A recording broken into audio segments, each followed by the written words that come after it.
பலத்தை அம்பு கொண்டு அசங்கென்றால் அசங்குமோ? அம்பமற்ற பாக்கடல் கலங்கென்றால் கலங்குமோ? இன்பமற்ற யோகியை இருளும் வந்து அணுகுமோ?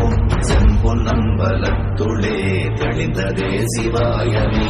ஓம் நமச்சிவாய ஓம் ஓம் நமச்சிவாய ஓம் நமச்சிவாய ஓம் ஓம் நமச்சிவாய ஓம் நமச்சிவாய ஓம் ஓம் நமச்சிவாய ஓம் நமச்சிவாய ஓம் ஓம் நமச்சிவாய. ஒப்பெனும் எழுத்தினால் அகண்டம் ஏழுமாகினாய், ஒப்பெனும் எழுத்தினால் உருத்தரித்து நின்றனை, மொப்பெனும் எழுத்தினால் மயங்கினார்கள் வையகம். அவ்வும் உவ்வும் அவ்வுமாய் அமர்ந்ததே சிவாயமே. ஓம் நமச்சிவாய ஓம்